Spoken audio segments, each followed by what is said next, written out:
Welcome back. Another week. Yeah. Welcome to the Two Old Goats. My name is Tom. Richard. I thought it was the Dickster. It is the Dickster, but You gotta switch it up. you can't just hammer it all the time. Sometimes you gotta back off a little bit. I didn't know we were talking about that. No, I mean What kind of show is this?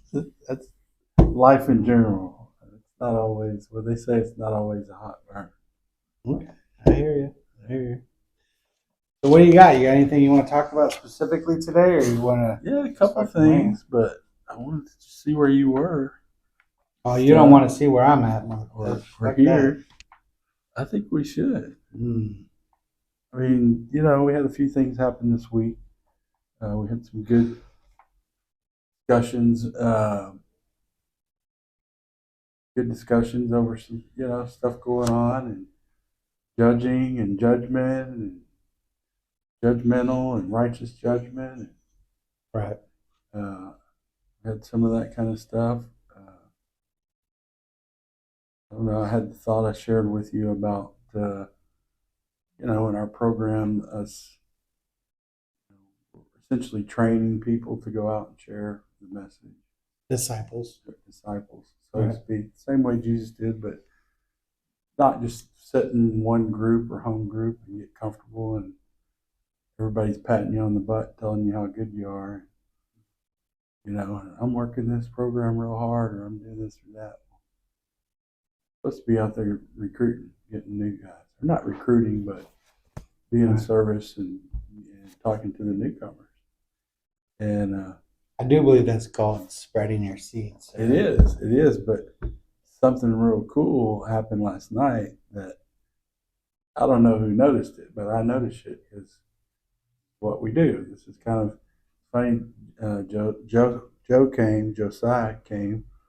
Kind of, it was his first time with all the group, all of us together in our group, and it was fun, and he had a good time. But I haven't even talked to him about it. But what impressed me the most was there was 3 newcomers in that room, or 1 retread and 2 newcomers, so to speak. And you know me, I'm like, my guys better get to that son of a bitch. Right.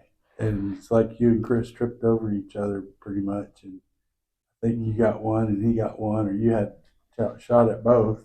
But technically, I fucking had both. I gave one to Chris. Okay. Because I already had the dude's number, and he wanted to work with me. But then I saw Chris over there, and I'm like, all right. Right. So I gave it to Chris. Little Chrissy got one. Little Chrissy got one. So and I let him think that he did it. Right. And then the poor retread guy, Ron Clausen, which is up my other lineage the other way, and Mike had him out in the parking lot. So we got everybody. Yeah. Poor guy. Poor bastard. So I don't know. That was cool, and I think that kind of leads into that. That's what we're about. We're about, helping the new person or helping whoever needs help. But in general, that was good to see.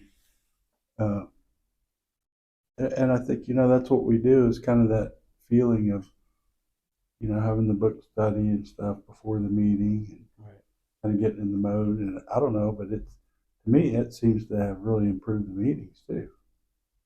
I think so. I think, I don't know, the more you have to discuss, I think is important to us. And, if you're just reading one book or you're just doing one thing over and over and over again, it's only going to take you so far. Like the book that we're reading right now is the Arnold Schwarzenegger Be Useful book. And he's talking about, setting those goals and trying new things and doing different things, but exceeding, right? Mm-hmm. Set your goals, but go past that. And it's about being busy, to be honest with you. That's really the most important thing. And I like the way he talks about goals as a vision. He has a vision for it. Right. Well, I think, but that's where the foundation comes in, to have that good vision. And if you remember, in the big book, it talks about what we're supposed to fit ourselves to be a maximum service, right? So you look at the guys that are in the big book, reading with others, going to other book studies, learning new things, trying new things, willing to do this, willing to do that. What do you got? What do you got? And then when it's game time, you got newcomers. Who's the ones out there? You know what I'm saying? Right. Who's the ones ready to play? That's right. The other ones are fumbling over their fucking dicks going, oh, what the fuck do I do? What the fuck do I do? Right. You know what I'm saying? But it's all about preparation. If they notice at all. If they, yeah. They try at all. So I think that's what it is, you know, you can even go to David Goggins' new book about being unfinished. It's all about always being prepared. Mm-hmm. There is no end game. Right. It's, I'm ready now. Let's do this. Right. And if I'm to fit myself of maximum service, I need to constantly be working out my mind, my body, and my spirit. That's it, 100%. If I'm not doing those three things, the fuck's the purpose? Yeah. Right? I might as well go back to sleep and be one of the fucking sheeples, fucking jerk each other off and fucking get vaccinated and all that other gay shit. Right. When I say gay, I don't mean sexually. Yeah. I mean stupid. Okay. That's what I mean. Glad you qualified that. Yeah, just to let you know. I know some people get butthurt about the word. Right. But I'm from the 80s and 90s, and gay means you're stupid. Right. And the, what's the Cartman cartoon? Yeah. I forget the name of their thing. Oh, well, his was the word faggot. Right. Yeah. But they explained it. They explained it on that episode. That's what I'm saying. That's what you got. That's why You're doing the Cartman. I'm doing the Cartman. But I'm not. Cartman. Okay. What's the name of that? I have a middle block. South Park. That's a good show. Yeah. It's pretty funny. Yeah. I liked it. So the interesting thing is where I'm at today. You know, talking about being of service, being, you know, making sure I'm fit to maximum service, right? So the interesting thing is all these books we're reading, all these things we're putting into practice, all this stuff is preparing us for things. And then you come up to a new game, right? Where you have all these tools for survival: patience, love, tolerance, right? Integrity, you know, all these honesty, all these great principles that you're supposed to put into practice. And then you come into a situation, none of them fit. The only thing that fits is corrupt, manipulation, theft, exploitation, abuse, right? What do you do? I didn't know you were getting into politics. Shit. I'm running for governor. So be careful, Hillary gonna send somebody. Oh shit. Damn it, we're on TV. It's what do you do in those situations? You know? Now, when I ask those questions, right? I've read enough, I've done enough, I practiced enough. How would I respond to somebody that came to me if they're in that situation? How would I respond? And I don't like the fucking answer because I know what the answer is. Seek the opportunity. You're never going to be in a place where you're not supposed to be. Right? There's always an opportunity wherever you're at. So what's your opportunity? Right? So then now, I'm like, okay, I know what my opportunity is. I need to stand up for these motherfuckers. I need to do my part. No, you won't treat them like this. No, you won't do that. Now, the dilemma I have now is if I do that, there's a chance I don't have employment anymore. You know? So now I can't pay my bills. So now what do I do? Right? So that's that dilemma where my ego goes in, but then it goes further where I know the fucking answer to that is now I'm just not stepping aside and knowing that no matter what, I'm going to be okay. Right? Yeah. We're trying to control and manipulate and get the outcome you want. But if I get fired, I can't help them. But I think you still have to practice the principles. What's the right thing to do? The right thing is this company or this whatever needs to change. The culture has to change. And it's going to hurt. It's like same thing with us individually. Unless it changes on the inside, same with the business, unless the business changes on the inside, Yeah. It doesn't matter whether you change it for 10 minutes or not. It's going to be back to the same thing because you won't stay there. Well, it kind of reminds me of this story. Tell me if you've heard this one before, where whatever they were doing, however they were doing it, it got them up to a certain point. Right. Right. And they were successful up to that point. Yeah. And then they hit a block. Mm-hmm. Right. Then this person comes in. Hey, we got you here. Is not going to get you here. Here's a new way of doing this. Actually, a book. It is a book. I don't know. Let me finish here. Okay. And yes, the old way. I'm not chastising it. I'm not trying to take it away, but there's more. Right. So you got to now take what you learned from there. Now we're going to start putting things into action. Right. So just stay with that. Right. So there's new stuff. Let's learn how to do this. Let's evolve. Let's move on to the next step. Okay. Then what ended up happening was, because of these dramatic changes, that person ended up getting killed. So then you're kind of saying, or I'm saying, I'm kind of like Jesus right now. Getting killed. Yeah, he got hung on a cross, crucified. Okay. He was killed, Okay. wasn't he? Yes. Wouldn't you call that? Yes. That's. For some reason, my mind was following you down a business path, and then you flipped over to the Bible reference. Yeah, because I'm kind of like Jesus. Okay, that's okay. I'm sorry. My brain didn't flick as quick as yours did. That's right. You didn't see it coming, did you? No. Yeah. Anytime I can compare myself to the carpenter, I will. Right. Oh, I understand. Because if I remember correctly, that's what he charges us to do. That's it. Do as I do. Do as I do. So, and I am the I am. We're all one. So then, therefore, that's how my mind works. Same thing as French fries are vegetables. Yes. It works. Okay. I like it. Well, they're in gardens. Right. That's where vegetables are. That's where they grow. Well, good stuff. We had a lot this week.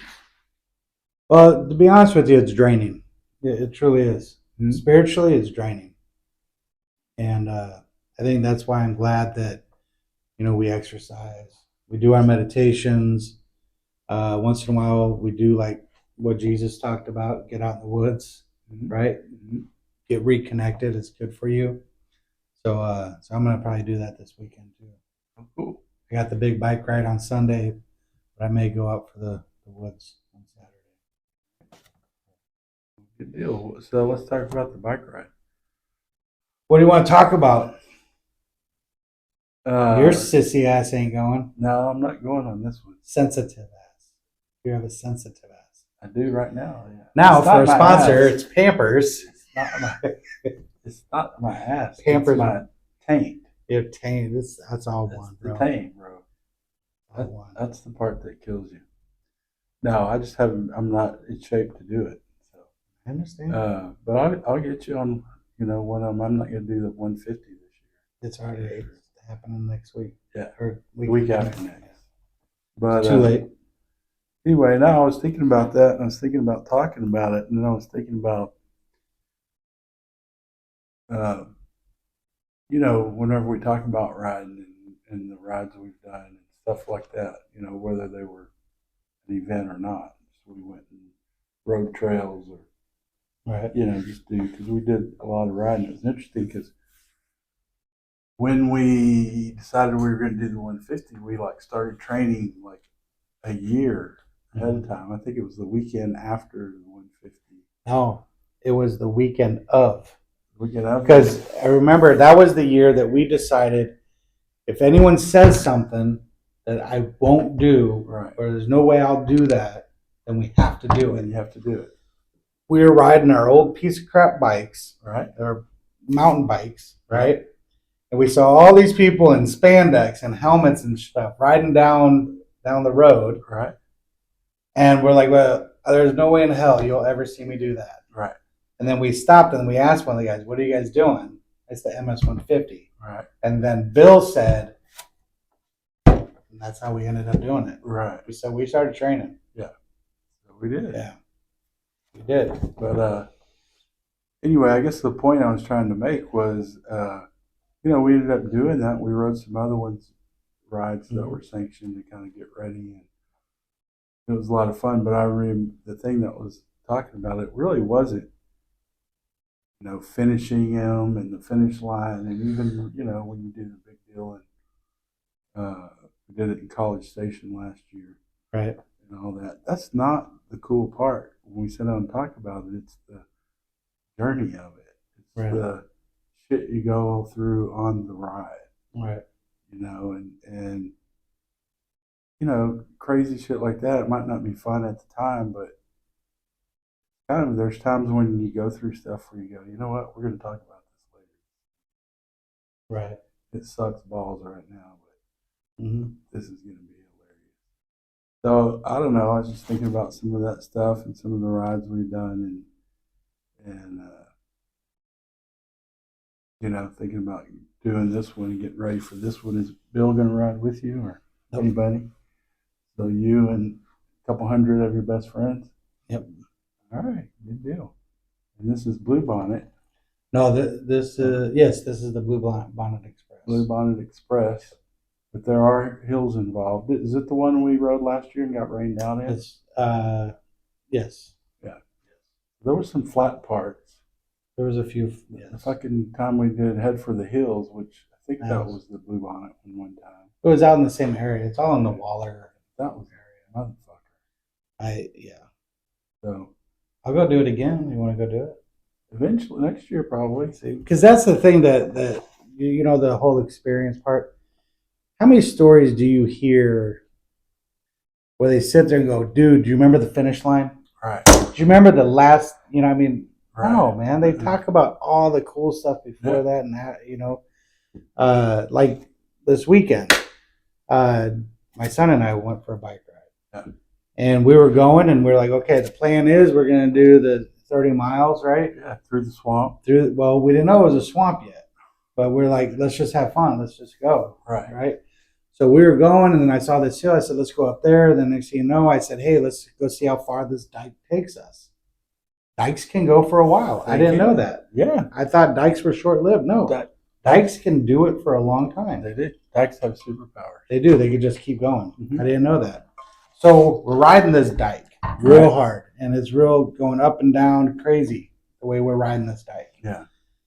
And we finally get to the stop, and we could have crossed the road and continued on another dike. But we're like, no, this dike is fine. Yeah. Well, you don't want to. I don't want to discriminate. You don't want to cause trouble. No, I say we got to be faithful to this dike. I understand. Right? So then we're like, well, dance with the one that brung you is what we used to call it. There you go. So I ended up. I said, what do you want to do, Jake? And Jake is like, let's just take a right. Let's go see what this is. All right, so we go down there, and he goes, hey, if we go down here, this is where the middle of the track where we would end up going around to do the 30. Right.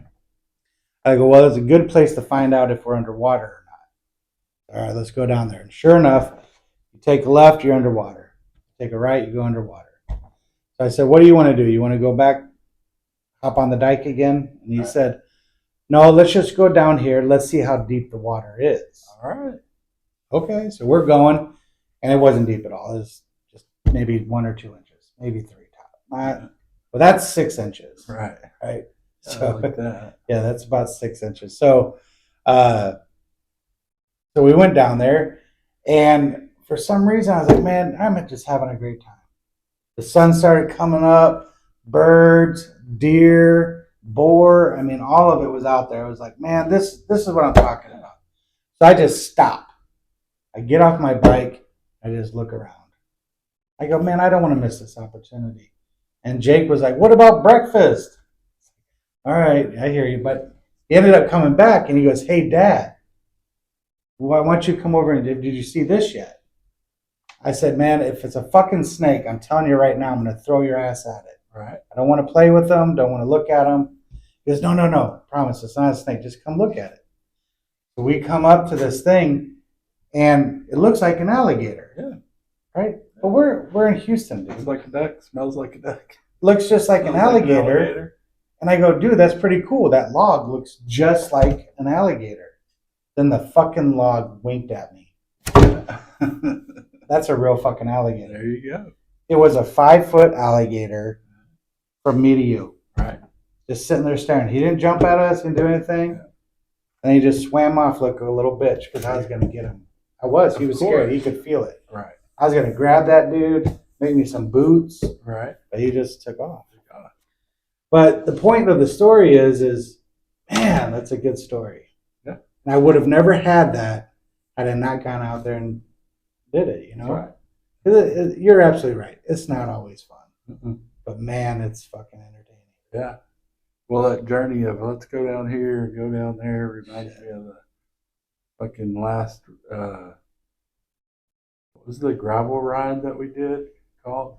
I forget what it was called, but anyway. I think it's the gravel grinder or some shit. Yeah, some shit like that. Mm-hmm. And we're like, fuck it. We're taking off before everybody else took off. Yeah, because we were going to win. We were going to win. We were going to win. Yeah.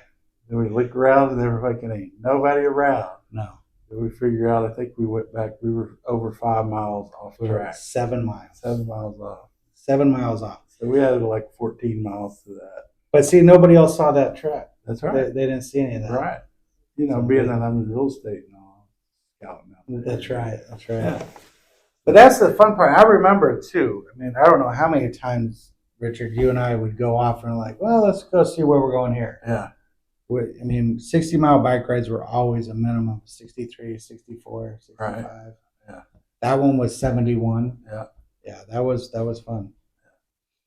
Good stuff. So it is about the journey. It's 100% about the journey. And, you know, I'm glad you brought that up because going back to where I'm struggling with right now, Mm-hmm. yes, there's some shitty stuff that doesn't need to be going on, but it's important that I look at this is just part of a journey. You know, I need to try to do my best to maintain a positive outlook on this because there's no way I'm going to be able to do anything with a negative outlook. Right. I was talking to Steven today and I asked how he was doing and he said, I'm hanging in there. I said, man, that's a negative way to say that. Yeah, that's a rough. Why don't you say, I'm rising up? Yeah. You know? And then it pissed me off because I heard myself say it. Right. When I was just hanging in there. Yeah, you were talking to yourself. You son of a bitch. Steven, stop calling me. Damn it. Now I got to do this. That's right. Right? Call myself out. Yeah. Good stuff. You got anything else in that fancy book of yours? I do. I wrote a couple notes. Okay. I had some thoughts come up. I'm kind of thinking whether you're ready for this. All right, bring it. But now I've been, you know, like I said earlier, we had this, I don't know what you call it, you know, this kind of little ripple in the whatever you call it, the universe, disturbance in the force, so to speak. And, you know, and it's about the program and how we do it and who's doing it and what's going on and stuff like that. Well, you know, we can run that up and down like a dead dog, but it, you know, the bottom line is, are you helping people? You know, when it's all said and done, I'm going with the guy that's helping people. You know what I mean? Because that's what we're supposed to do, like we talked about. So kind of thinking over that is, you know, and what about some, you know, some people aren't into that or don't, not as good or not as attracted to it or whatever. So I think there's some work needs to be done to get those people to that point where they're ready to do that, because that's what we're supposed to do. You know, I was thinking about, you know, the meetings, you know, there's different kinds of meetings and different people you hang out with. One of our biggest things that we talk about is, yeah, we hang out with people that call us on our bullshit. Yeah. You know, they call up to make an excuse and they'll send you the tub of Vagisil on its way. You know? So, kind of one of the questions, and we talked about too, it's not always the thought or the idea that you're going to learn from, but it's what's the question? Okay. What's the good question? So I came up with a couple questions. All right, give it. So one of them was, who do you spend your time with that strengthens your spirit? Okay. And we all have those people that, you know, we're there to help and all that, and we help them. And actually, when we're helping people, we get strength from that. It's Right. like training our spirit, our soul to do that. But then there's other people who really don't need help or should be doing shit themselves, and by helping them, we're not helping them, Right. and we're also draining our own resources that Right. could be helping somebody else, stuff like that. So it's just, am I making a conscious decision to spend time with and talk to, the people that actually charge my spirit, Okay. or strengthen. And sometimes strengthen doesn't mean, they're rubbing our shoulders and shit. They're saying, I can get out there and do that. Here's your Right. next thing. Okay. So that's kind of one of the questions. So I like that question, and I think it's not a very. I think it's a very deep question. It's not a simplistic question. Right. It's not just about who am I personally choosing to hang out with, Right. but what is this universe choosing for me to hang out with? And it's just like what you said, like when I'm working with a newcomer, I'm getting a lot of energy from that, Mm-hmm. right? But then when I'm working with someone that doesn't want to do it, I'm losing energy. Mm-hmm. You see how that works? Mm-hmm. When I'm where I'm supposed to be and I'm doing what I'm supposed to be doing, I receive energy. When I'm doing shit that I'm not supposed to because I think I can fix it, because I think I can fucking heal it, because I think I can do this, then it drains it. And I need to be very cognizant of that. I know for the longest time, I was that one that I'd grab a hold of everybody and I'm pulling them. And they're back there going, why the fuck? Leave me alone. Right. I'm like, no. You said you needed my help. Yeah, no, they're fine in their dumpster. They're fine. They're fine. Yeah. And it drains the shit out of me. Yeah. But at the same aspect, going back to the Bible, looking at Jesus, who he hung out with, what did he do? He went out there, he spoke, he spread the seed, he did the message, right? Here's the truth, right? There's something else. Mm-hmm. It means above all things, love, right? Which is giving of yourself to another. That's it. Now, you were talking about that before you asked that question. There are some people that ask for help, but they don't really want it, right? And that's the draining part. So if you look at what Jesus said when we talk about, do you want to get healed? Then you pick up the mat. I'm not going to pick up the mat. And that's where I've failed in the past. I'll pick up your mat. I'll give you the directions. I'll help you and I'll do all this. And the whole time they have no desire to really do it. Right? And then I just bang my head up against the wall. Right. But working with newcomers, being part of the opportunity, enjoying the journey, that's where the energy, if I'm getting drained, it usually means I'm not where I'm supposed to be at. Yeah. I think that too, or else I don't understand where I'm at. What I'm talking about is when we go through that with somebody and they're like not getting it and blah, blah, blah. And so we quit chasing them and we let them go on their way. And, don't think about that person anymore, or it doesn't come up. And then we get a phone call 3 or 4 years later. Somehow we find out, hey, I've been sober for 6 months or 9 months and living in a halfway house and getting my shit together. And they don't say thank you. They did it. You know what I mean? I do this, which is good. But, sometimes I would get that and I'm like, I told you that 100 times. But that's not the point. What I should be grateful for is, the seed was planted. Right. Whether that person knows it or not or whatever, it's in his awareness somehow, subconscious, whatever. Right. The seed's been planted, if for nothing else, that there is a way out. Right. Maybe not even that, but he's seen that. Okay, somebody's done it. There is a way out. Right. I think I read it. It was in Jocko Willink's book, Extreme Ownership. Yeah. There was an aspect, and don't quote me because it may not be that book, but if I remember correctly, there was a part in the book where a true leader, right? The people that work with him are with him, whatever, they actually take ownership of their success because they, in their mind, this is how great that leader is, that they don't even know, they can't see how much that person's helping them. They're like, look at what I did, like what you just said, right? They don't even, that's how good that leader is, Right. that they don't even know that they're helping. And that's what I'm striving for.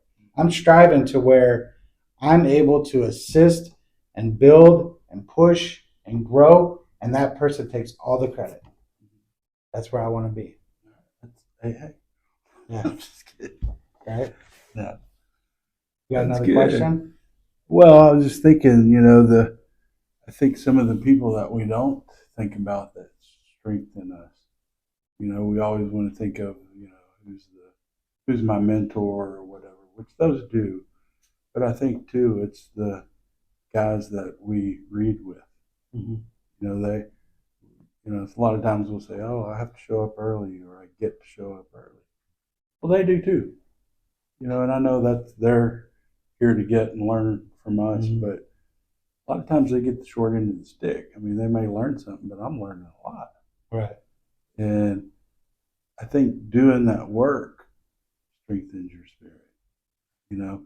Not talking about it, not saying I know how to do it, I know where that is in the book. That doesn't strengthen your spirit. Right. But when I sit down with a guy, our book says intensive work with another alcoholic. I would say anything in life, if it's a coworker, intensive work with another coworker, whatever it is, that's going to solve, that's going to help. That's what's going to make things better. And by intensive, it means me, one-on-one. Right. Me working with you, you work with me, whoever it is. And that strengthens, that's spirit building. You know what I mean? Because whenever you get through with some of that and you really did some work in terms of being open, honest, really getting to the bottom of stuff, you walk out of there like you're walking on air. Right. It may have been emotional and all that, but I mean, for me, my experience is I have a lot of energy when I get through. Right. So, and we need those exercises to be able to get to the next thing that may be more challenging, whatever it is. So those are ones, and then the ones that are just good examples. They live the deal. Maybe not 100% in every area, but certain areas they're really good at, or stuff like that. I think a lot of times our wives or the people closest to us, that can go either way. But the catch that I thought about to that is it can go either way. They can drain, my wife can drain me or she can add to it. But here's the deal. I control the switch, which way it's going. You know what I mean? I don't realize that I do, but I do. Yeah. And I want that, sympathy. Self-pity is one of our biggest problems. If I think I'm going to get me something out of a little pity out of some pity, I'll take it. I ain't too proud. You know what I mean? So, anyway, so that's kind of what I'm thinking about. Am I working with the newcomers to strengthen my spirit? Do I have mentors that I talk to strengthen my spirit? Fucking Chris, motherfucker, call me out, or between the two of you, y'all called me out about. You call your sponsor every day? Fuck no, I don't call you. Have you talked to my sponsor? Right. Or should I say, have you listened to my sponsor? You don't get to talk much. But that kind of, I'm thinking that lets me off the hook, where the I am inside of me knows. Other men in this thing, other mentors that you need to be talking to that you haven't talked to in a long time. Absolutely. So, that's kind of one of the good things about having new people around. I don't know new people that are as big an asshole as Chris is. No, I'm just kidding. But he learned it from us. Yeah. Oh, absolutely. It's amazing how he clung to us, to it so good. If I remember correctly, the first time I met little Chrissy, Yeah. The person that introduced me, like, so what'd you think of him? I go, he's pretty. Yeah. Like he had manicured hands, Oh, real shit. pretty, Yeah. very docile. Yeah. He's not a very aggressive person. Or Yeah. at least when I first met him, he wasn't very aggressive. Now he's freaking a monster. Dude. Yeah. The fuck are you doing now? Yeah. Shit, dude, calm the fuck down. Right. The hell do we create? We built a monster. Yeah.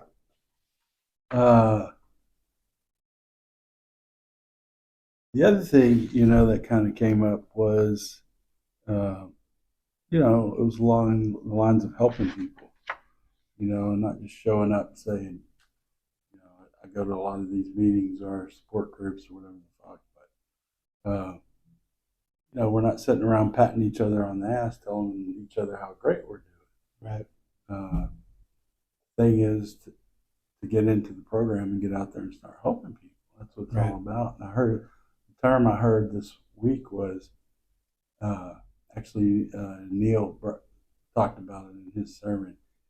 He said, "Get off the milk, come over and get some meat."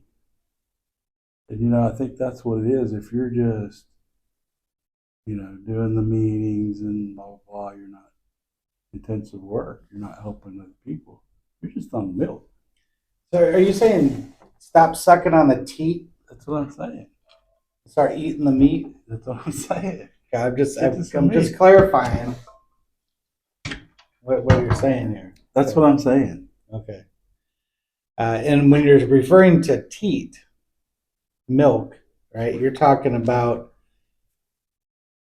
more or less being a sheeple. You're just sucking in this world. Yeah. Who drinks milks? The babies. Oh shit. So like you're feeding them. You're giving them.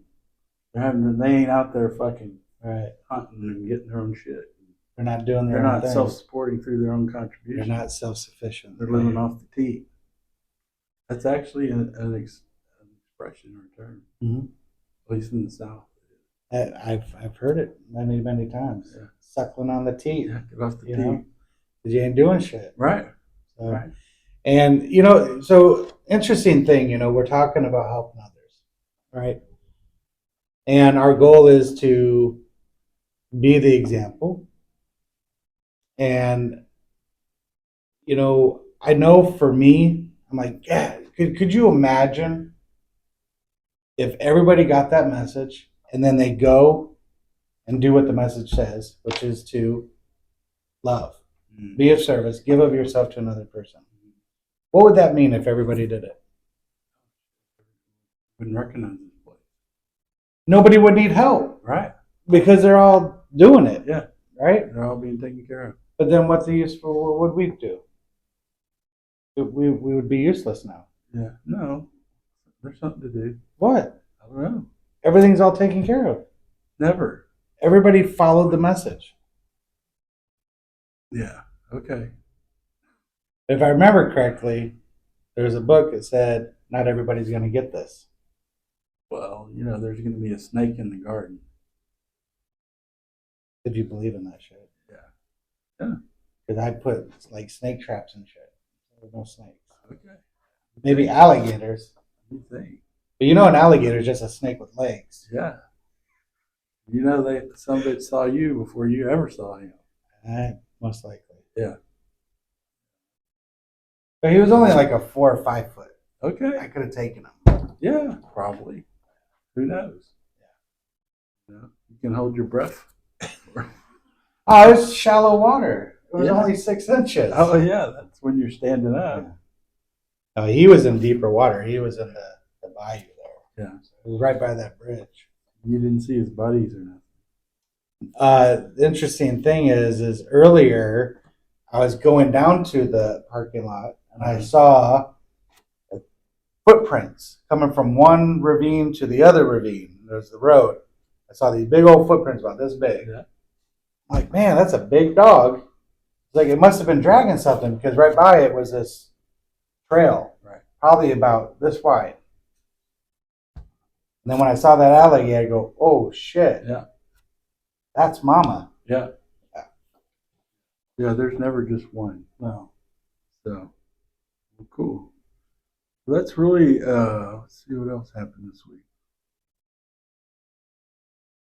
Really about it. I don't have a whole lot I else. took some notes. You want to see my notes? I do.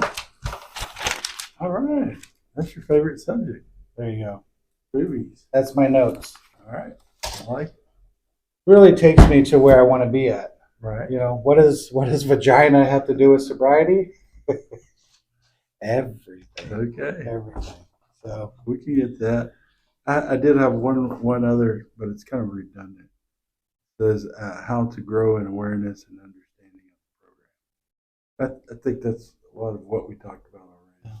What we're doing. I mean, if you're working with other people, you're growing. yeah, You know. I think it's ultimately you have an opportunity to live, Mm-hmm. like truly live, Mm-hmm. and the adversity, the ups, the downs. I mean, that's what Arnold's talking about. He goes, man, if you could look at failures as a positive, Right. it's a whole nother fucking world, Yeah. man. Yeah. You know what I'm saying? In the book, he was talking about the example of WD-40, Right. how it got its name, that it was the 40th potion or whatever, right? Solution that actually, if I, Right. but he kept a positive outlook, and Arnold was talking about, well, at least the reason why I did this is because it wasn't so much that I was finding the solution, I was throwing away the ones that I know didn't work. Yeah. Eliminating the You know? things that didn't. Yeah. And I've had a very interesting life. I've seen some stuff. I've been through some stuff. Most of it I don't fucking remember because I was drunk. Mm-hmm. But the truth is seeking the journey, seeking, and then having this information with me, knowing that my job is to take this information and share it with as many people as possible, and do it by my actions Mm-hmm. is very, very important. And I know I'm going to get chastised, and I know I'm going to have a whole group of haters because they don't like the way I speak to people. They don't like how I call people out on shit, But I'll be the first to say, I have a little dick. My mother never really loved me. Right. Okay, so now that that's out there, right? Fuck all y'all. Yeah. What do you have to be afraid of? Because here's the truth. Y'all can call me an asshole. You can call me a motherfucker. You can call me whatever. But the truth is, when your ass is on fire, Mm-hmm. you're gonna call me because I'm gonna be that asshole that shows up. Yeah. That's just the truth. Yeah.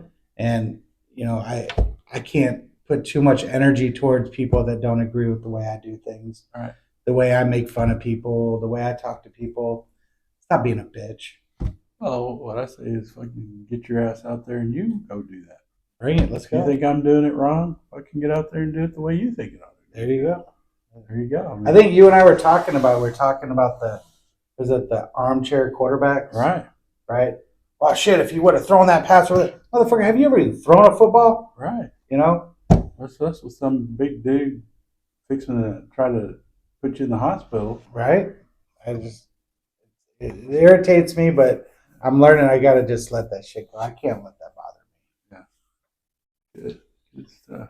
I'm doing too much out there that I need to put my energy towards to deal with fucking people that aren't doing shit. Right. That are riding on the coattails of other people that are doing shit. Right. Well, good. They can, what does it say? They can eat a bag of dicks. That's what they can do. Did you say, what does it say? What is it talking about? I never heard of it. What? It. What does it say? Yeah. I don't know. It's out there. The ether. Oh, okay.